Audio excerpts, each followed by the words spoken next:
Friends, social മീഡിയയിൽ famous ആയ എല്ലാ ബ്ലോഗേഴ്സും സൈലത്തിന്റെ അവാർഡ് പരിപാടിക്ക് പോയിട്ട് വ്ളോഗ് ചെയ്യുന്ന വീഡിയോ ഉണ്ട്. അവരെല്ലാരും ആയിരക്കണക്കിന് ആൾക്കാരെ മുമ്പ് സ്റ്റേജിൽ കയറിയുന്ന പോലെ ഞാൻ എന്റെ നാട്ടിലെ പള്ളിന്റെ സ്റ്റേജിൽ പോയി കയറിയെന്ന്. ഞാൻ ഭയങ്കര കോൺഫിഡന്റോട് കൂടിയാണ് സ്റ്റേജിൽ കയറിയെന്ന്. കാരണം എന്നെ കാണാൻ ആയിരക്കണക്കിന് ആൾക്കാരൊന്നും ഉണ്ടായിട്ടില്ല. ഞാൻ നിരത്തി വെച്ച ഒരു 5-6 കസാര മാത്രമേ ഉണ്ടായിട്ടുള്ളൂ.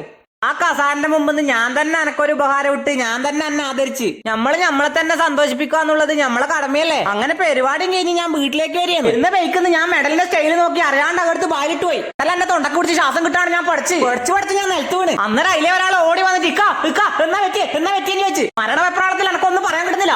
അയാൾ എന്നെ രക്ഷിക്കാൻ വേണ്ടി വണ്ടിക്ക് എഴുന്നിട്ടി വണ്ടിക്കാരൻ നിർത്താണ്ട് പോയി. അയാൾ വണ്ടിയുടെ വെക്കലേ ഓടി. പക്ഷെ വണ്ടി നിർത്തുന്നില്ല. പ്രാന്തനെ പോലെ അയാൾ റോട്ടുമിൽ അങ്ങനെ നടന്ന് എന്റെ അന്റെ അടുത്ത് വന്നിട്ട് പറഞ്ഞു, എണീക്ക്, തൃക്കരിപ്പൂർ ഉടുമ്പൻചോലയിൽ അയ്മൻ അഷറഫിന്റെയും ഫാത്തിമത്തുൽ ഫിദാന്റെയും കല്യാണത്തിന് വേണ്ടി വരുന്ന നവംബർ 30 കല്യാണം. മഹ്ഫൂസും മഷൂക്കും ഷഫീഖും ജാബറും മുർഷാദെല്ലാം കല്യാണത്തിന് വരുന്നുണ്ട്. എണീക്ക്, നമുക്ക് പോണ്ടേ. സെക്കൻഡ് ഉപ്പ അഷറഫുക്ക് ഉമ്മ അസ്മീത്ത് ഇക്കാന്റെ പുറക്ക് വന്ന് വിളിച്ചു. എത്ര വിളിച്ചിട്ട് നമുക്ക് എണീക്കാൻ പറ്റുന്നില്ല. എന്നാ ചെയ്യണ്ടേന്ന് അറിയാണ്ട് ചുറ്റിൽ നോക്കുമ്പോ ഒരു വലിയ കരിക്കല്ലുണ്ട്. ഓൻ അകത്ത് തന്നെ നെഞ്ഞത്തൊരൊറ്റ അടി. അടീന്റെ ശക്തിയിൽ ഞാൻ പിഴിഞ്ഞ മെഡല് പുറത്തേക്ക് അടിച്ച് ഞങ്ങൾക്ക് ശ്വാസം കിട്ടി.